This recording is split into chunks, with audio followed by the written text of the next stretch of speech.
To all my Guyanese friends and counterparts, political and otherwise, I think the most interesting thing has happened since Guyana got kind of before independence, before they got before the British were kind of properly kicked out by people who were smartasses like Barnum and Jagan, What have these two people, the PNC and the PPP, really done for us over the period? PNC realizing that they could not win an election because the Indians were majority. That's no big magic. It's no difficult thing to figure out. They keep rigging elections.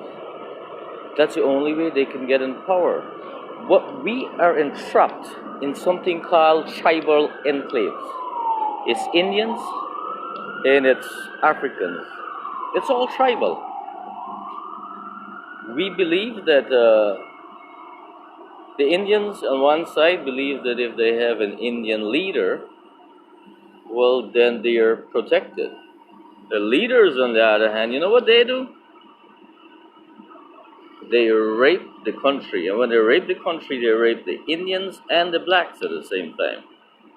Just imagine, all right, look at one of the projects that, let's say some politician, I can't really recall, there are many, but let's say some politician steals $1 million US.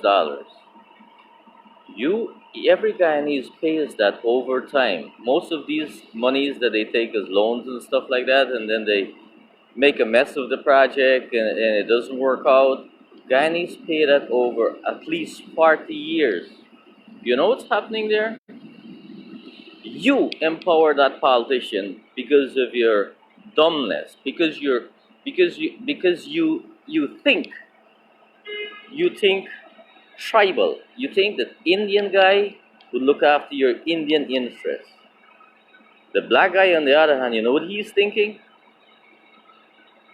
He's thinking that he is being marginalized.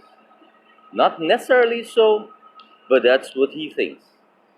That is kind of a sad. If you look at the black guy, just think about how he feels. I have been marginalized by PNC. I know what it is. It was bad, really bad. You feel subjected.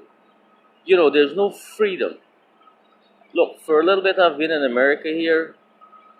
The way you're treated at every level is respectful and it makes sense.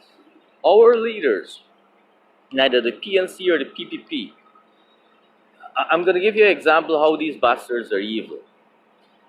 One time I spoke to the Minister Public Security, Cameron Ramsden, and I said, you know what? Why doesn't the PPP or the PNC allow move a motion in Parliament so that small parties can collate, or any party can collate after the election? You know what he told me? They will never do that. You think they have your interest at heart? All those little parties that we have. I see a bus moving here, so I'm just going to show you where I am, just for the interest. It's a place called Albany in upstate New York. And it's coronavirus and stuff like that that's getting everything slow. There should be a few thousand people walking around here, but it's nobody. It's just me, stupid me, walking around. Anyway, what I'm trying to say is, we know now that the small parties have a lot of powerful people. We see guys like Jonas, we see the few guys that PPP kicked out. And we know now that there are far more sincere people in the small parties. Yeah, I'm saying there's far more sincere people in the small parties than there is in the PPP and the PNC. I'm sorry in a way for the PNC, because I think that the Granger administration is a lesser of the two evils. In the small parties, whilst they are the best option, they will never They elected because of our tribal issues. We're Indians and we're blacks. And we live beautifully all the time. But some preservation instinct kicks in as soon as it becomes election. And look what we do to ourselves. I mean, it is my feeling or my perception that the elections are being manipulated by mostly PNC people. I don't see AFC talking a whole lot because remember AFC came out of PNC and PPP, the evils in both of those parties. I don't see them saying a whole lot, and except for of course that very fine gentleman there, the president's son-in-law, who is a very independent mind, and that's the next politics. You see how everybody in the PNC side saying one thing, and then people. What happened? What happened to your consciousness? Is it just got to be black and white? There's no gray areas? You know what I mean? That's what they're doing. It's just for them, it's just black and white. It's like PNC is bad and PPP is good. That's a whole lot of bullshit. There's a whole lot of different things happening there all the time. I mean, I've been like locked down but 2 weeks in New York City. I'm just getting out, I'm going home. So, I mean, I was inundated with a whole lot of news and stuff like that about things. And it works up a kind of anger in you, knowing that you grew up in the country, you suffered over the years on the PNC, you hoped for the best, Jagan came in, things were going to be better, then you start suffering on the Bharat, knowing that the guy is a bloody scam, you know. But everybody loves him because of our tribal instincts. Look, what I'm saying is, it's time for us to get away from tribalism. What's the matter with intellect? What's the matter with us using our best judgments?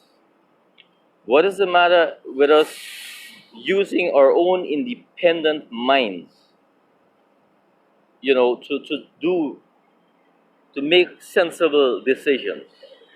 I just give you a little idea of what's happening here in this part of the world. I'm angry, and I hope there are a few people in Guyana who will want to be angry at the way the things is and change it. You know, sometimes I read American history over here, and there are people who made decisions. We don't gravitate to America because all of us Guyanese and the rest of the world that gravitate to America didn't come here because of wealth, you know. We come here because of a given set of principles that honorable people believed in. And they set the precedents for us to live a damn good life. I mean, I'm hoping not to be here forever. And we need to do that in Guyana, you know. A whole lot of decent people who can set the precedent honorable. You know that word? It was very much used by the British, honorable. I don't hear people in Guyana talking about honorable anymore. And that is because there's no honor. If you are, let's look at it this way. If you're putting yourself up to represent a whole lot of people, a few hundred people, that's a very honorable position. It's saying, you know what? I'm the gentleman here, and I'm going to ensure that all these people benefit. It's a sincere something. You know what PPP and PNC does? I know how they think. Most of them, they're going in there to ensure that their pockets are filled at the end of the day and they live a good life. Where's the honor in that? When are we going to realize that there's no real honor in our politics? The most honorable people I see are those guys in the small parties that's struggling to get your votes. They're real. Look, I look at this guy, I forgot his name, but he came from America and he gave up his citizenship. That guy is so decent. He wants to give Guyana something. Not those bastard PNC and PPP. They don't want to. They want to get out of some. They want to get something from you. They don't have anything to give. They're gonna pussyfoot. They're gonna say they're doing this. You know, sometimes you hear the news like Guyana got so much $1 million of loan, and when it's time for finding out how it was expended, you never hear that. You know, because that's where the evil comes in. That's where they start stealing your money. You know, they would say they spend so much money in this area, but when you look at the benefits and the result, there's no benefit. There might be small margins of benefit, but a greater benefit goes to the political parties, the people, the players in those areas. And I'm just happy if a lot more people get to be happy, you know, doing what we need to do. So seeing a few people looking at me there, I can hardly see well because the sun is in my eyes and in my face, but it's nice out here. It's about 50 degrees. I know 50 degrees is supposed to be cold, but here where I live, the people say it's warm. So I'm learning. I don't know. I hope this little message and this kind of a passionate discussion helps us to, you know, continue the movement. There are a whole lot of people that are realizing that Guyana has to do a lot of things different. It's my supposition right now that the tribalness needs to stop, and we need to vote based on our decent thought processes. You know, just look at this. We vote for PPP, a whole lot of us. That's one of the dumbest things PPP put as a presidential candidate. I know a lot of you are gonna hate me, but that's something I know. What's the matter with there are many people? I see the commissioner guy. That's a more decent candidate for the presidency, but you know why he would never be president? The one GCOM commissioner. What's the matter with Anil Lanlal? Because Barajagde would never be able to manipulate those guys. That's a problem. So they can never be president, at least not in a hurry. I'll tell you something else. Why I'm saying these things, I'm not stupid. I was in the PPP, I know how the PPP works. When it was time for Ralph Ramkaran to be the presidential candidate, everybody knew that it was time for that. Bharat strategically got a few people around him, because in the early days of PPP, like in I think it was the late 90s to early 2000, Bharat managed to get the control of the entire of the Central Committee. You know how? Because he allowed people to do what they want, so that all of them are wealthy. Well, that's the reason. Because it was normal, and I did a video some time ago talking about corruption in Guyana. It was normal for you to steal money. That's when I never got kicked out of PPP. I just relinquished my efforts in that area. I was a secretary like for 4 or 5 years in a Region 1 committee, so I know. And as soon as you start talking, the mantra of PPP when in 1992, when they won elections, we need to nip corruption in the bud. We didn't nip corruption in the bud. We continue encouraging corruption on the Barajagde. If they were going to nip corruption in the bud, why is it we don't have any case of corruption? Why is it when I showed them, I showed Nagamoto when he was local government minister in a PPP meeting, and they all agreed it was corruption. Even Nagamoto told me on that day, he took me home, I don't forget that. He said, Bechu, it's the first time I'm able to see corruption. We have never seen this before. Somebody can prove corruption, exactly how it works. And for those of you who don't know what I'm talking about, I got a video on YouTube which says exactly what happens, how they stole money. And then when I talk about it, they come after my office in the farm of Kadimbakas, who was a regional councillor in those days. They investigated me to see how much I was stealing, and after a week, they didn't come up with nothing. Why is that? You know, but I have a clear conscience, and that's why I can say what I'm saying right now. And I'm not worried about it. I'm sorry that some people are going to hate me. PPP are going to be angry. I mean, how good is PNC? We grew up during the Barnum days, a lot of us in my age.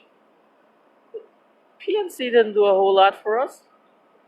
Barnum brought the country from the breadbasket of the Caribbean to the beggar basket of the Caribbean. And he successfully did that. And I grew up hating Burnham. I'll tell you why. It's a bad thing to say that you hate somebody, but growing up under the conditions that allow you to feel like a second-class citizen, it's enough to hate anybody. I grew up feeling like black people were superior to me. They made me feel like that.